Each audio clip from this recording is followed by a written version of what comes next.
Pop Culture Pastor.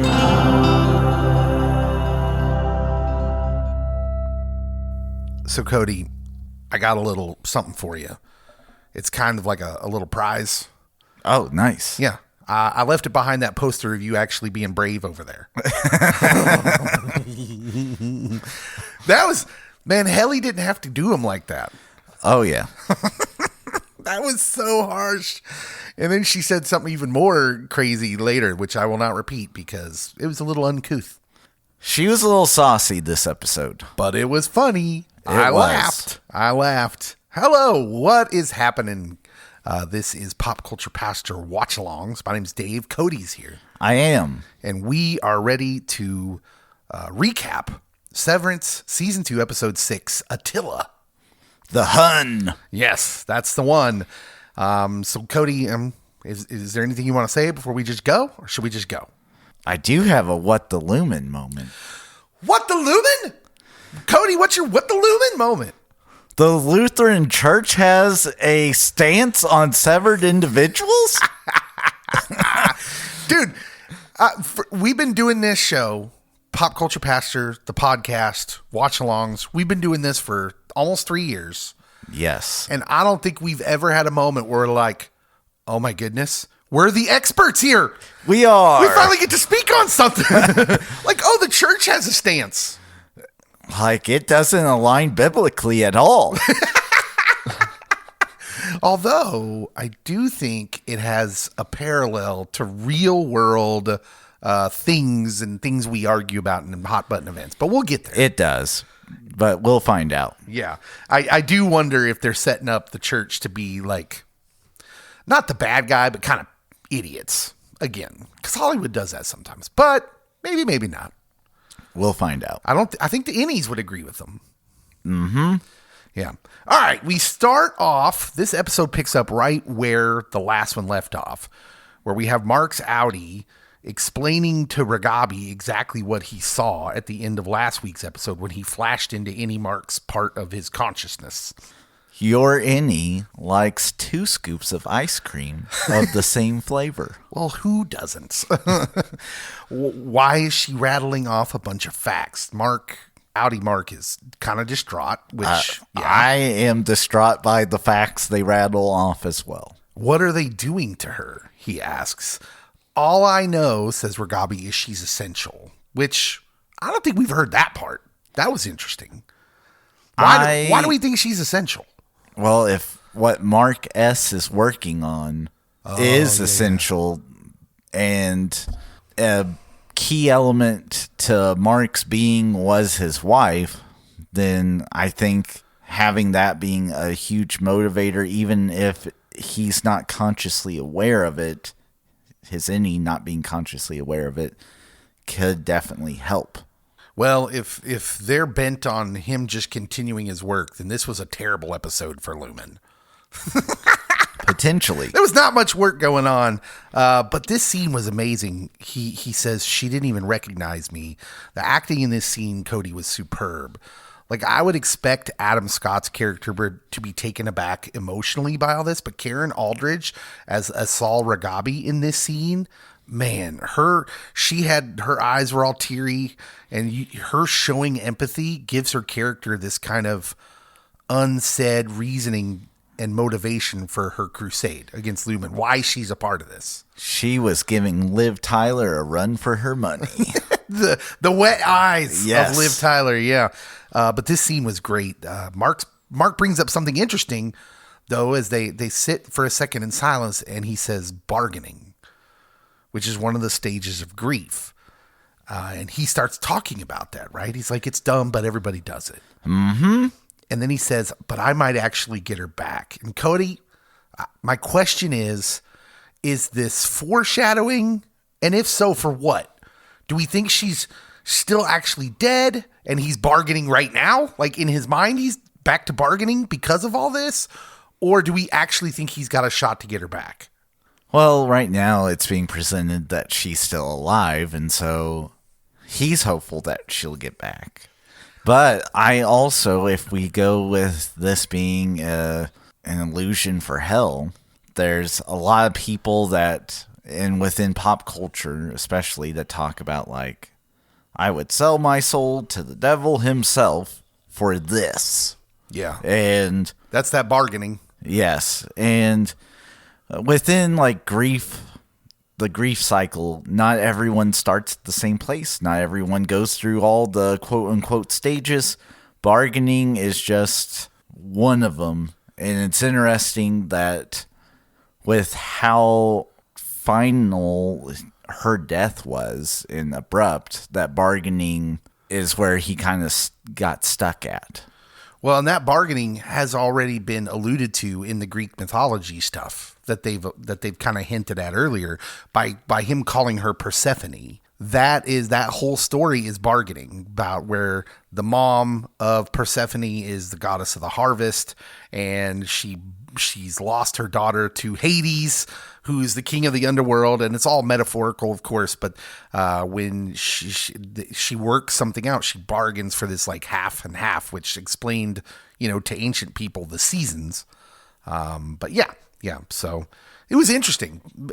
Just the dialogue alone continues to really kind of let us in on the themes they're playing with. We go to macro data refinement. We are whispering in the break room. As one does. Dylan tells them about the sketch of the elevator and the directions that Irv left them. And Mark's like, so there's a floor beneath us? Which, that's what we're thinking. And I want to know, man. And Helly's like, that must be where they're keeping her. Which I kind of laughed at that because it's kind of funny how simple their thinking is right now. They're like kids. The innies are sort of like children. Which, like within religious talk, that's a good place.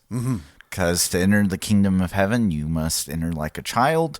If they have childlike beliefs, they might be more willing to work to a higher capacity than those rigid construct adults on the outside. So Dylan left this find behind the poster, which the others are confused about, because, quote, he really doesn't want to get in trouble right now, which we know the viewer knows why Dylan doesn't want to get in trouble right now. Dylan gets mad because Helly's kind of pushing, and Helly then starts pushing on Mark to like, hey, let's go figure this out. Let's go find this elevator. But Mark stalls out, right? And then he opens the fridge and he starts having visions of the outie world. And in the visions, Cody, I don't know if you noticed this. This was interesting the way they did this. The dimensions of the break room appear to be like the same-ish dimensions of his apartment, like down to like there's furniture and cupboards in the same place. Mm-hmm. Do you think that do you think that's intentional? Living in a Lumon built home? Yeah, basically. Like, do you think that was intentional, or do you think that's just his memories blending? I could see both. I feel it's intentional. I get that this should sever any overlapping, but I would think that occasionally, just because of how strong the mind is, that there would be some of that outside world coming in or inside world coming out. But if it's basically almost the same layout, you're not going to be too deja vu-y. Yeah. On the first watch, I definitely wasn't sure, but there was something on the second watch I noticed that made me think, oh, this is intentional what they're doing here, because when he looks at Helly, when he's switching from the consciousness, did you notice it's a mirror image of Helly that he's switching back and forth from? And I thought that was telling and interesting and made me have some thoughts about the nature of reality at all in this show. Like, is it possible that there is no reality as far as the people caught inside are concerned? Maybe, maybe not. We'll see. Opening credits happen. We then go to Milchek and Miss Huang. Yes. And Miss Huang, she was killing it. The actress who plays Miss Huang was killing it. Milchek's in his office. He's still clearly seething about the performance review from last episode. In particular, in this present moment, that there were 3 complaints, and he's pretty much figured out who those 3 complaints came from. They weren't coming from Mark. He calls Miss Huang into his office and he tells her that this whole scene was gold, by the way. He said, I had my performance review yesterday. And the face acting we get from Sarah Bach, who plays Miss Huang, the glee that subtly came over her face as she knows when he brings it up that it must have been bad. And she was clearly the one who made the complaints against him. And she says, how did it go? Like the cat that ate the canary, Cody. Yes. Milchick does menacing very well in this scene, complete with a little strong arming. He reminds Miss Huang that she cannot graduate from this fellowship until he deems her wintertide material. Cody, I wasn't wintertide material either. Bad grades, not rich. Oh, yeah. Not Lumon. She will need to eradicate from her essence childish folly. Yeah. Yeah, he reminds her of her duties and that she would be better served eradicating from her essence childish folly. And he ends with one more slam dunk on her, saying she has control of the Severance ship today, but she can sit at a regular desk. It's responsibility without the feeling of power. That's a slam. And she was nowhere around. Yeah, where was she this episode? All sorts of shenanigans were going on. You can look at that one of 2 ways. She was not doing her job well, or Lumon is aware of everything going on and is letting them happen. Oh. Hold on, by the way, to eradicating from her essence childish folly, because that's going to come back in a big way later this episode. But right now, we go to Helly and Mark. Still whispering, but this time in a bathroom stall. And Mark is trying to bring Helly up to speed as to why he's acting weird, why he's hesitant. And he finally tells her that they shared vessels. Which, that was like the grossest way I've ever heard that worded. Basically, he tells her they were intimate because she didn't know what he was talking about, that first one. I knew what he was talking about. I'm like, why would you word it that way? At first, she thinks she's talking about Miss Casey, who she's just found out is his Audie's wife. But when he informs her it was her Audie, Helena, Helly needs a moment or 8. Yes. Yeah. He says, Helly, I thought it was you. And she says, but it wasn't me. But it was your body. It just wasn't your conscious. But again, the show continually trying to show us the autonomy of the any persons, that they stand alone with their own consciousness and feel like they're their own people. Irving is dead. Yeah. But they clearly, like, that has been such a hammered point this season that this is clearly where the church stuff later and all that, it's all kind of dancing around this. Milchick gets a nice little scene here. He's paper clipping things. I learned what way is the correct way. I don't know where I'm supposed to read. Is it where the paperclip ends? I like how the way some of them talk. We go to Innie Dillon and Audie wife. They're having one of their meetings. And Dillon's like, first date? Let me guess. Scuba. And she's like, Thai food. And he's like, oh. But she adds on, though you did take scuba lessons last year. And he's like, which sea? And she says, it was in a pool. Dillon's delusions of grandeur of his Audie are still obviously very apparent. He can't fathom that he's not some worldly go-getter out there in Audie world. I would think you would question why someone that would be doing so well would choose to be severed. Right. That's the part that he hasn't gotten to that level of exploring why and how they are there. Yeah, but again, reinforces this idea that the innies are kind of like children. When we were children, we all thought I thought I was going to be the point guard for the Chicago Bulls. I was ready to take the mantle from either Michael or Scotty, whoever retired first, and play with the other. Ben Stiller's never going to be on our show now because he's a Knicks fan. I also thought maybe I could be Allen Houston. I have a lot worst. of respect for John Starks. How about that? Patrick Ewing was great, man. Ben Collis. So I found his wife was so sweet in this scene, but it's a little heartbreaking. She said you had a lot of phases, and so he's still lost in that grandeur. He's like, so my Audi is diverse. Maybe I'm just trying to find something I excel in, like I excel down here. And she says, I sometimes wonder if you're just not happy. To which he has he can't even compute that, any Dylan. And the viewer has seen and heard about Dylan's trouble in Audi world. And we have this really clear motivation, as you would just alluded to, of why he would be severed.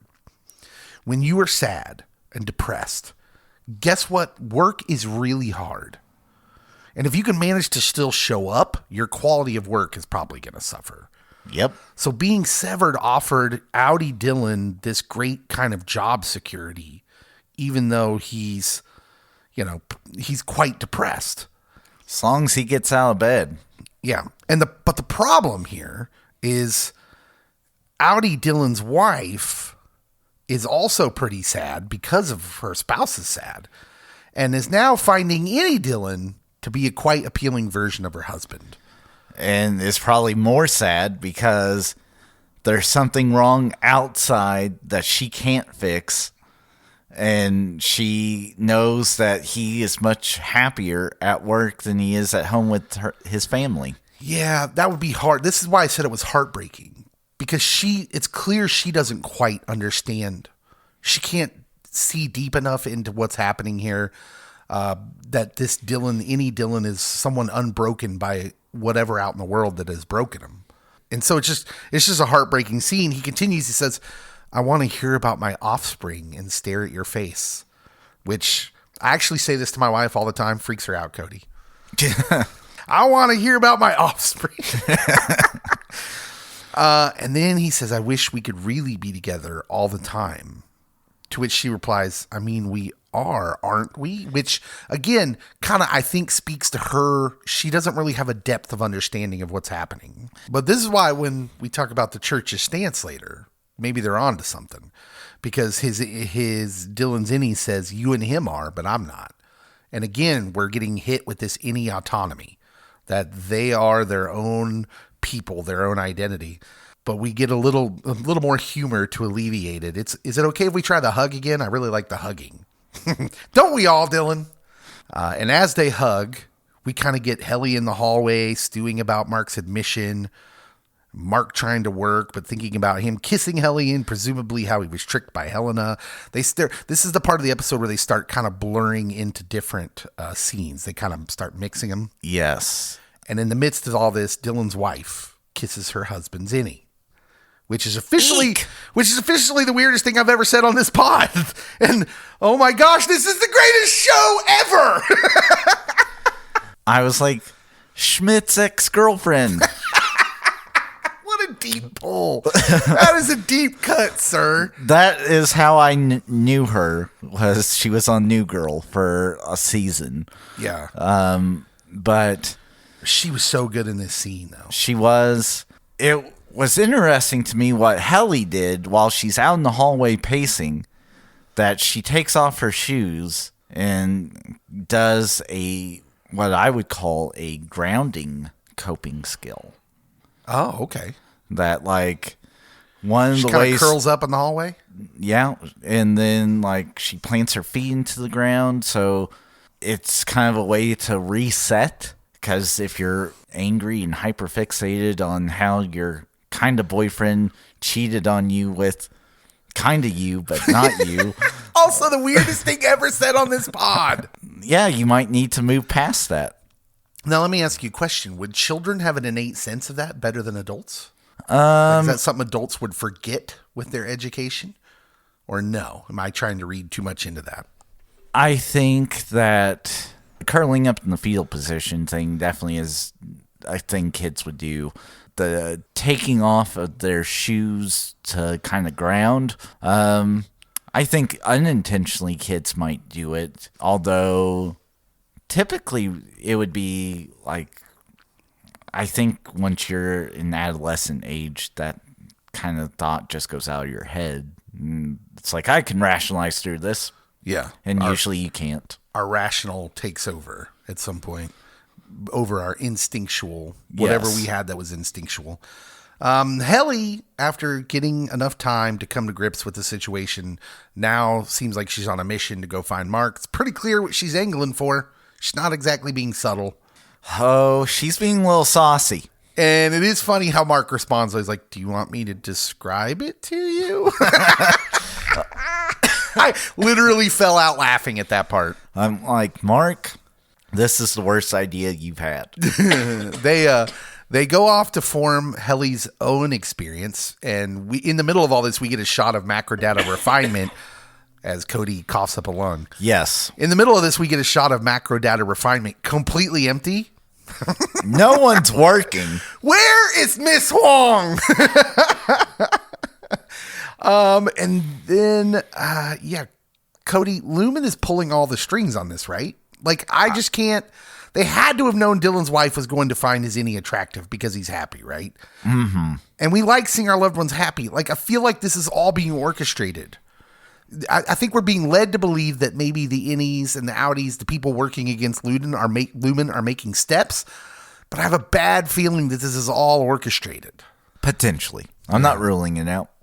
We get another killer scene with just Milchick, where he's paper clipping away. He's still thinking about his performance review, specifically that he uses too many big words. And he looks into the mirror like Stuart Smalley. Stuart Smalley's daily affirmation, but this isn't an affirmation. Milchick is forcing himself to kind of dumb down his vocabulary. And he says this: you must eradicate from your essence childish folly. I'm like, those are big words. You must eradicate from yourself childish folly. At this point, he looks down briefly, and when he looks up again, it's like he's a brand new person.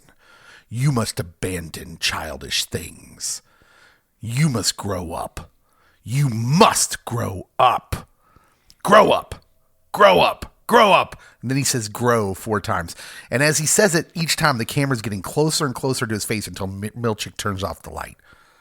Cody, this scene was super affecting. I'm not even sure why. What was your take on it? For me, it definitely was moving. And it is him reassuring that there's going to be no way they can have any complaints.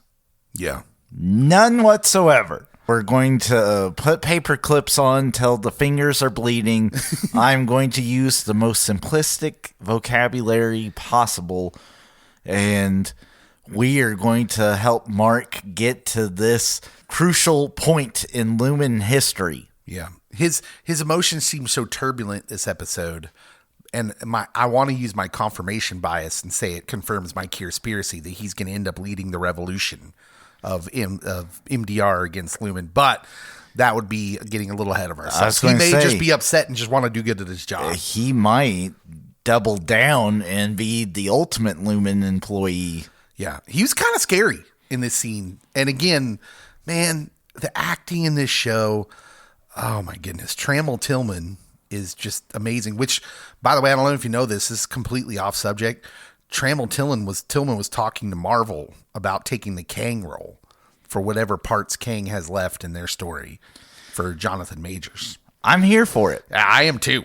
I never thought of him, but then when I heard that, I was like, oh, he'd be perfect. Great actor. So there was a scene in this episode, and I don't know where it was, and so I'm hoping that you took notes over it. Oh, I took notes on every scene.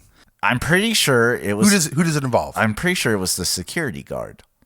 The security guard? Because it pans to a bearded gentleman, but his arm has a frolic tattoo. No. That's Drummond. Yes, Drummond. Yeah. I'm calling him a security guard. He ain't no security guard. I know he's a member of the board. This dude's high ranking. But he acts like I'm also the muscle. Yeah, so he's got frolic tattooed on his hand, which is one of the 4 woes. Yes. Or one of the 4 tempers. Sorry, of woe is Kier. a temper. Yeah. And so, yeah, that's interesting, and I'm hoping we get some explanation. But trust me, we're hitting that scene. But first, Mark has a nosebleed. Of course, That's not a good sign. The viewer, knows what's going on here, but to everyone there, it's a mystery. Miss Huang declares that humidity on the severed floor is maintained at 45%. That's impressive. And Miss Huang, as Miss Huang is checking him over, Mark starts slipping in between the innie and outie world. He slips into the outie world where Ragabi's asking outie Mark, were you just at Lumon? Now, so before we get into even the stuff he starts talking about with Ragabi here, it's very important that Miss Huang is now aware. Yes. That something weird is going on with Mark. And that's not a good thing. Outie Mark, of course, can't remember to answer Ragabi's question, and it frustrates him. And Ragabi suggests they need to speed up the process by flooding the chip through the hole in his head. Again, something weird that I've never said on this pod before. And Mark loses his cool because he's hangry. I've been there before. Ragabi says something important here. She says that's because of the reintegration. Yes. And so hold on to that because that's important. That's an important piece of information that she just knows that that's a part of the science. He's very hungry, but also same, bro. Hangry. Got you. I go off the fly off the handle too when I'm hangry. Then we get into this really, probably the most interesting part of the episode. Irv, Bert, and Fields. Yeah, Bert's back. Irv shows up for Ham. Fields, as soon as we meet Fields, who's played by John Noble of Fringe fame, it's at this point that I'm pretty sure we're getting an acting tour de force in this scene. Yeah. And you're not let down. Like, these are 3 amazing actors in this scene. First of all, one thing I'd like to point out here that I noticed, nice house. Very nice house. Fields and Bert have some money, y'all. I think you can see where I'm heading with this. Fields and Bert are obviously pretty well off. They're super educated. They use big words. They talk about reading the classics. They like expensive red wine, which Irving brought. Bert says something about Irving, no one's ever thrown blood on you on your way into work. And then Fields like, it wasn't blood, it was paint. Which that's long been a protester favorite to throw red paint, and it's meant to evoke blood. Looking at you, PETA. Yeah, PETA's done it. Art protesters, environment protesters, this is a thing. And Bert says the whole mind people are off the deep end is my point. So we get a name for whatever this resistance group is. Oh, yes. The whole mind people. Irv asked Bert, how did you come to work at the company? And he says, well, as a matter of fact, I was guided to Lumon's door by Jesus. All right, screeching halt. Yeah. This is the point, Cody, where I was like, oh, we're in business. This is where our expertise is going to come in handy. Also, what are you talking about, Bert? Turns out Bert's been going to the Lutheran church. First day there. First time he's there, because Fields is the one that convinces him to go. Fields is the one, by the way, who turns out is really religious. We'll get back to that in a minute. The first time he goes, there's a sermon on severed people. And the pastor says that the church's stance is that innies are complete individuals with souls. Cody, they're really good. The show's really going here, isn't it? It is. And when they said what church they went to, yeah, I was like, okay, this is one of the big ones that would have a stance. Mm-hmm.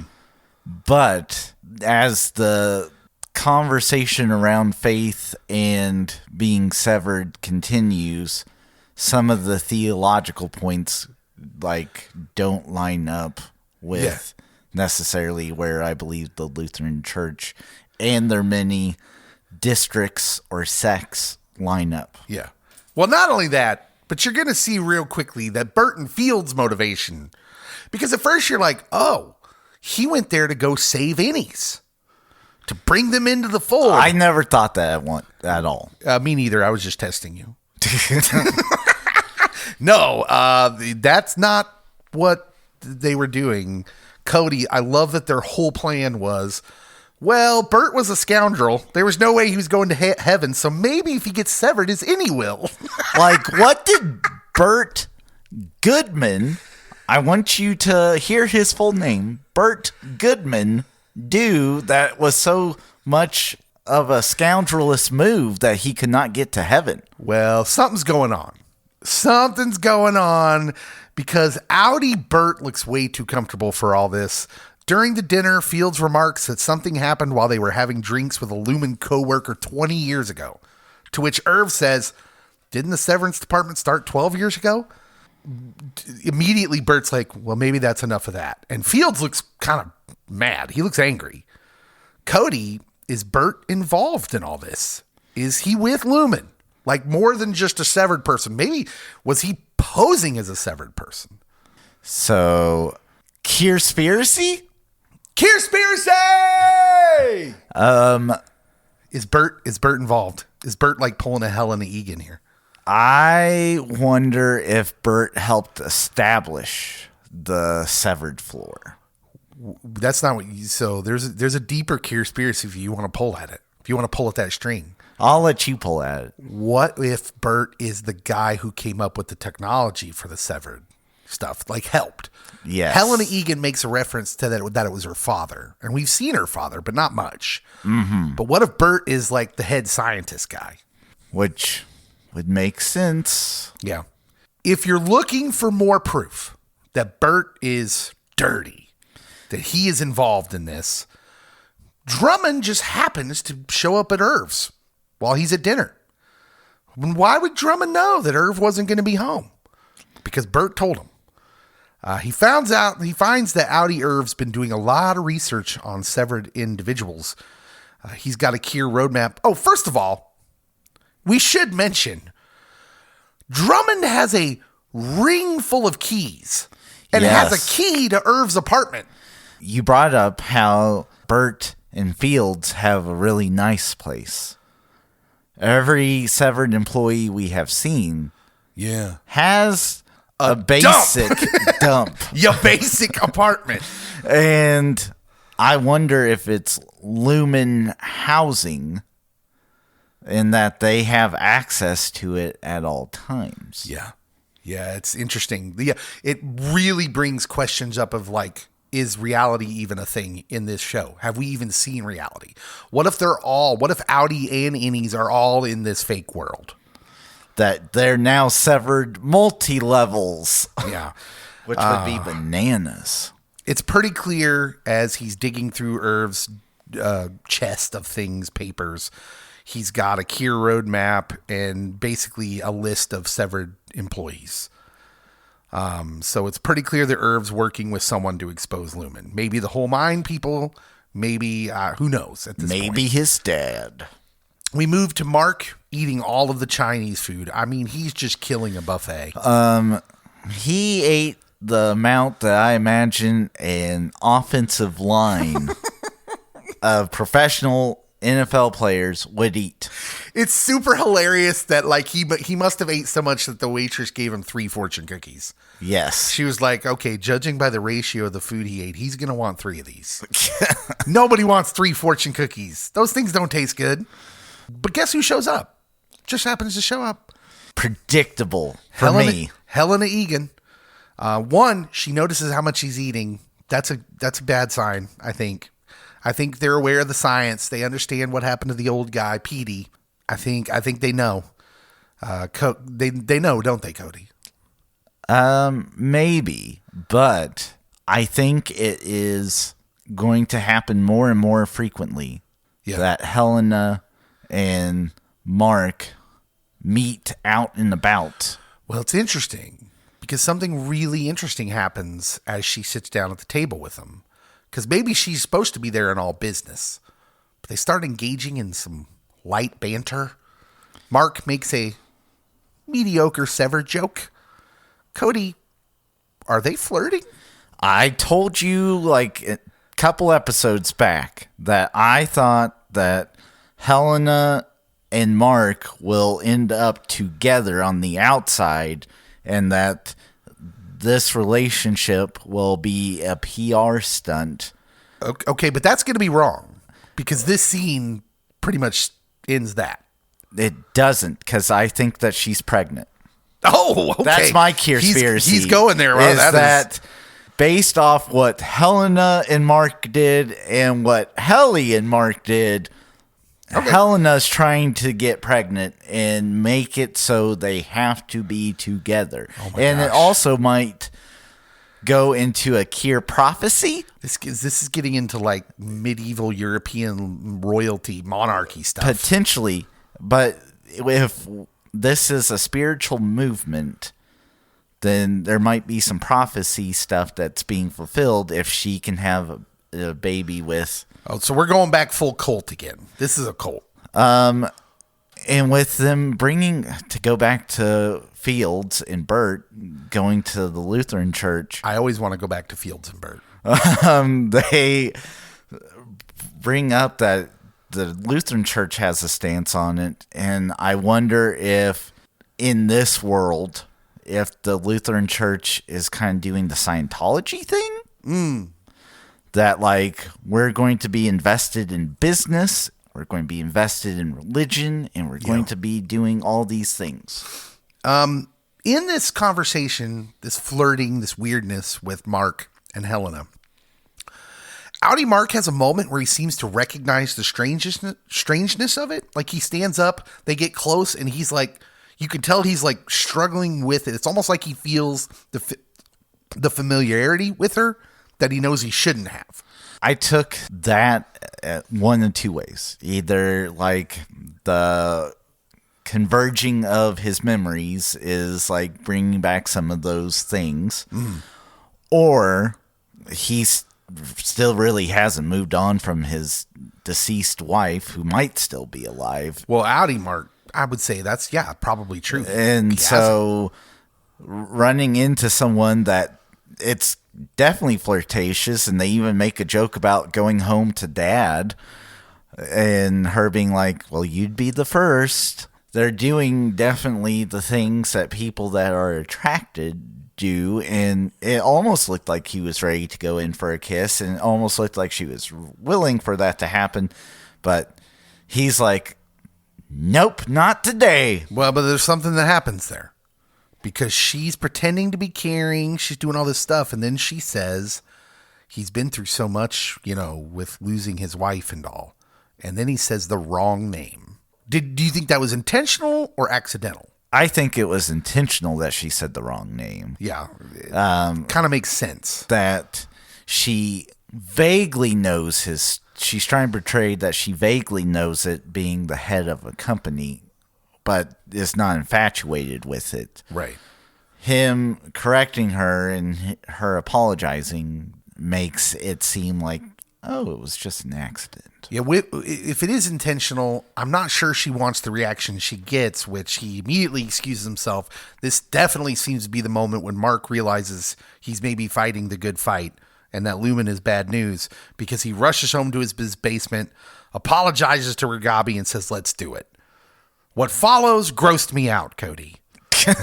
Almost vomited as Ragabi goes through a hole in Mark's skull to flood the chip. Quote, flood the chip.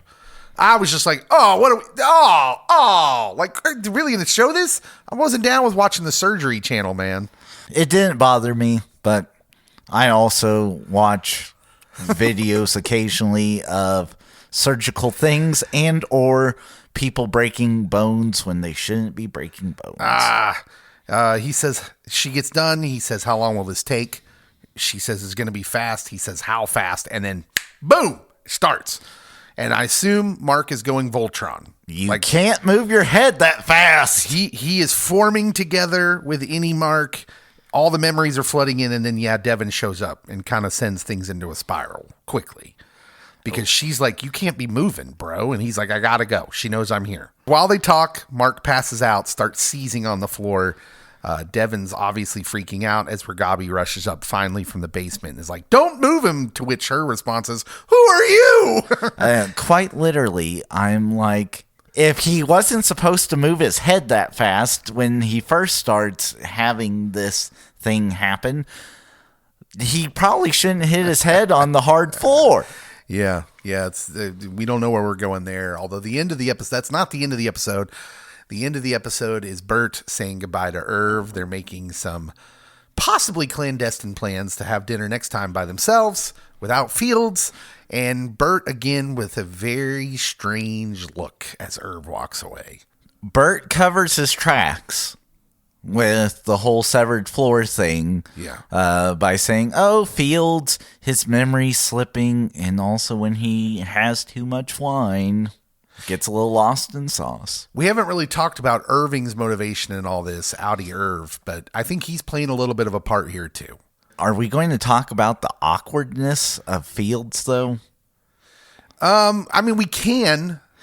Like him, like when they first meet, him saying, "What's mine is yours." Yeah, referring to his husband. And then also, like, do you think you guys had consensual action? Yeah. I mean, we don't have to go there. We could talk about it. It's clear that Fields is just being played in all this. He is peanut butter and jelly. Yeah, whatever. I mean, that's got to be tough, right? Oh, yeah. We're getting a little bit of that with Innie Dillon and Outie Dillon and his wife, and like his wife lying to, his wife lies to Outie Dillon about how it went. She's like, oh, I didn't meet with him because it's weird, right? Like they acknowledge it's the same person, but then they're also tacitly acknowledging that it's not. Yes, and it goes back to any Bert can get to heaven while Outie Bert is burning in HE double hockey sticks. Yeah. Which, if we go back to the theological thing that doesn't line up, it's that there's some sin out there that is unforgivable. Yeah. And that there's no way that even by accepting Jesus into Bert's life that he can't get into heaven. Of course you're right. I'm not going to argue with that. But it does make sense that they might think that if Bert's the one who comes up with the technology to sever these consciousnesses in the first place. Like the sin of playing God yourself. Yes. And dividing souls or something like that. Like maybe I'm just crazy. And this is above Kearspiracy. This is beyond Kearspiracy. But there's been a lot of hell talk. So much. And a lot of hell illusions in this season. And a character whose name has hell in it. And I spent a lot of time watching WandaVision calling for Mephisto to show up. But could Bert be Satan? The couple of the looks he had this episode were very like mustache twirly. Well, I could see that. Yeah. It's very interesting, and I'm fascinated with the character of Christopher Walken. And understanding that he may be a big bad makes sense now with the level of actor Walken is, rather than just some rando Lumon worker who Irv fell for. Okay, that's the episode. There was a lot to talk about. That was just a great show. And the character study and all of this and just the interaction, we could talk about it for a long time. But, oh, yeah. It's time for the winner of the episode. Who's the winner of the episode? I think I will have to go with Bert because he's back. Bert's back! And it's alliterative. It is. Also, I think that he's doing his part in helping either Lumon or either finding who he might be connected with on the inside and discovering who he is if he isn't the big bad that we think he is. Yeah. My winner of the episode's Innie Dillon because he's getting some hugs and some kisses. And he's happy. He's very happy. I mean, he's like, look, he's going back out of that meeting thinking, man, I'm diverse. I've got a smoking hot wife. Like Dillon's got it all. Innie Dillon's got it all right now. And at some point he's going to lose it. And it makes me sad for Innie Dillon already. Yep. But that'll probably be what throws him over the edge. Cause he's been kind of off the team here with, as far as MDR goes. Yep. Who's the loser of the episode?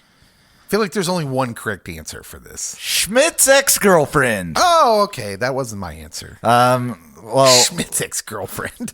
Dillon's wife is the loser of the episode because she gets to see a happy Dillon, and most of the time she's at home with a miserable Dillon. Yeah, that's why all that was heartbreaking because it's so obvious. Like, who's not going to feel those feelings? To be involved in a miserable life with the man you love, and you're miserable because he's miserable, and you have no answers for it. And then to see his severed self, the man you love, completely happy and sort of just the weight of whatever's weighing him down gone. Like, yeah, of course she's going to have affection for him. Like, oh man. And that's why I feel like Lumon is setting this all up. Like they did this intentionally and it just stinks. But she was not my loser. My loser of the episode's Fields. Oh, I thought Fields you were doesn't deserve this, Bert. I thought you were going to go with Miss Wong. Fields might be the second most depressed person in this episode. Might be. Yeah. And John Noble, man, he plays the nerd out of that part. He does. Great. What a great scene that was. How many hams out of 10 are we giving this episode, Cody? I'll go 8.5. Yeah. I'm going solid 9. I enjoyed this episode a lot. And I think the scene with those 3 great actors, Walken, Noble, and Turturro, man, what a scene that was. I had so many questions, especially around the church stuff. Yeah. My mind's still swimming with that. And it has about 30 different conspiracies to it. But yeah, I'm left in a place where I'm kind of wondering if that's going to be a bigger part of the storyline, if the church fits into this somehow, some way. Or if we were just throwing Lutherans under the bus. Yeah, because we're dealing with a lot of things that the church would probably care about. Oh, yeah. The idea of what is life, what is a soul, like, man, this is all heavy stuff. And yeah, it's very interesting. How are we enjoying Severance Season 2 so far? Did you like Episode 6? Let us know on the social media posts for this podcast episode. And, of course, share it with all your Severance-loving friends. And then, you should listen to our big pods, too, because they're fun. We'll see you next time.